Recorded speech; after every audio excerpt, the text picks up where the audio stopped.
Apakah Pak Kasmijo itu dosen pembimbing akademik? Kasmujo. Kasmujo itu Pak dosen. Apakah beliau itu adalah dosen pembimbing akademik atau dosen pembimbing skripsi? Lebih baik tanyakan ke Jokowi langsung.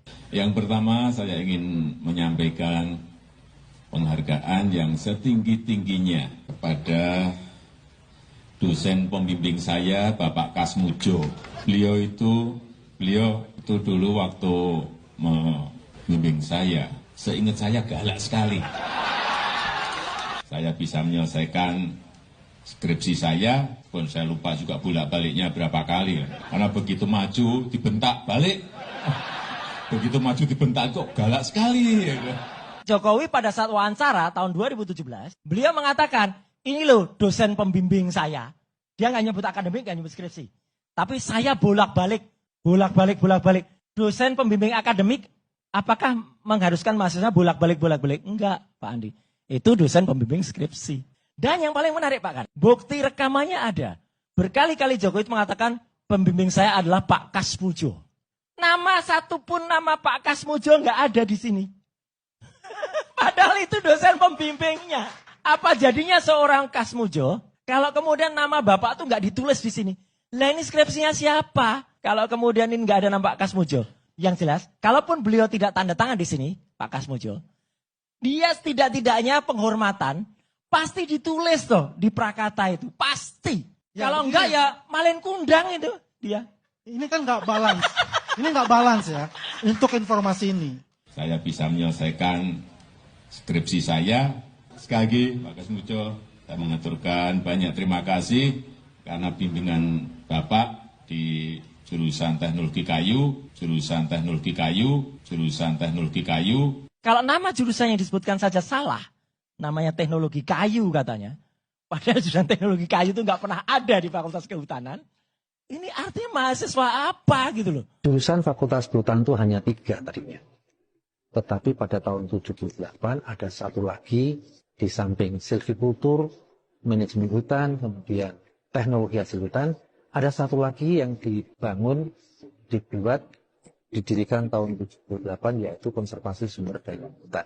Pak Joko itu kan sarjana teknologi kayu kehutanan. Hutan ya? Iya, kehutanan. Teknologi kayu kehutanan. Hutan ya? Iya, kehutanan.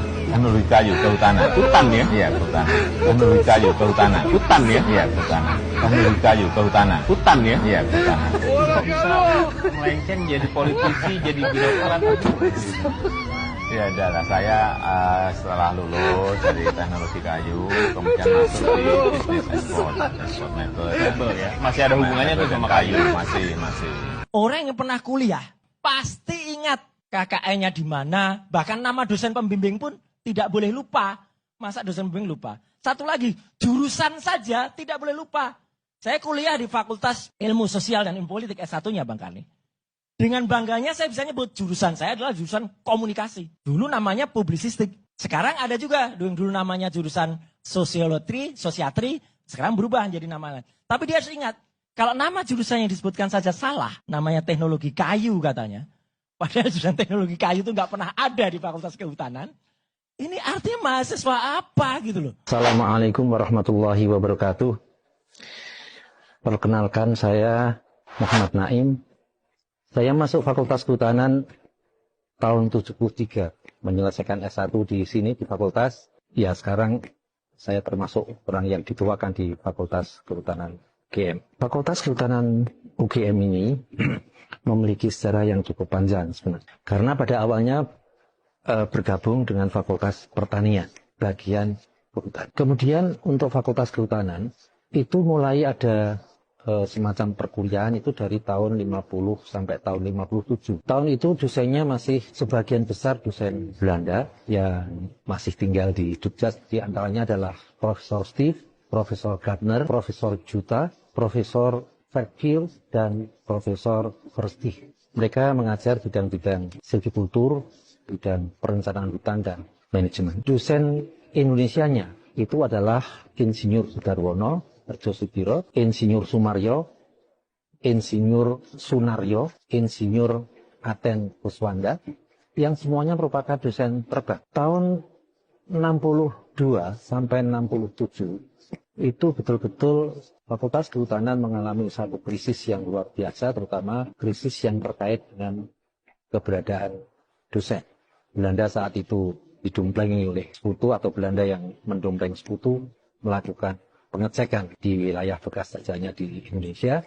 Pada saat itu sekutu tidak berhasil menguasai Indonesia dan akhirnya semua staf pengajar, peneliti-peneliti Belanda disuruh kembali ke tanah tumpah darah Belanda. Pada saat itu sistem pendidikan yang dianut adalah sistem bebas, yaitu di tahun 50-57 itu sistem bebas, sedangkan tahun 62-67 itu sistem bebas dengan adanya kenaikan kelas. Tahun 78 sampai tahun 98 kurikulumnya berubah menjadi sistem credit semester, dan itu mahasiswa diharuskan mengambil salah satu dari 4 jurusan itu sejak awal. Yang tadinya jurusan Fakultas Kehutanan itu hanya 3 tadinya, tetapi pada tahun 78 ada satu lagi di samping silvikultur, manajemen hutan, kemudian teknologi hasil hutan, ada satu lagi yang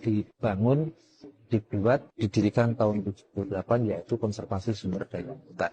Apa yang dimaksud kehutanan secara umum? Jadi mahasiswa dari mulai mengambil mata kuliah, mengumpulkan SKS sampai 120 SKS, itu semua materi yang diambil itu sama. Artinya 4 jurusan itu sama-sama mengambil materi yang sama. Tetapi setelah 120 sampai lulusannya 144 SKS, maka mereka diberikan kesempatan untuk memperdalam minat silvikultur, minat konservasi sumber daya hutan, minat manajemen hutan maupun minat teknologi hasil hutan. Di Fakultas Kehutanan memang tidak sama dengan fakultas-fakultas yang lain, karena memang aturan dari Dikti menunjukkan bahwa untuk Fakultas Kehutanan itu hanya cukup 1 prodi. Oleh karena itu, program studi di Fakultas Kehutanan itu hanya 1, yaitu prodi kehutanan dengan 4 minat. 4 minatnya tadi sudah saya sebutkan, silvikultur, manajemen hutan, teknologi hasil hutan, dan konservasi sumber daya hutan. Anda sekalian, harapan kami pada saatnya nanti setelah Anda lulus, Anda sekalian menjadi forester yang tangguh dan berkarakter.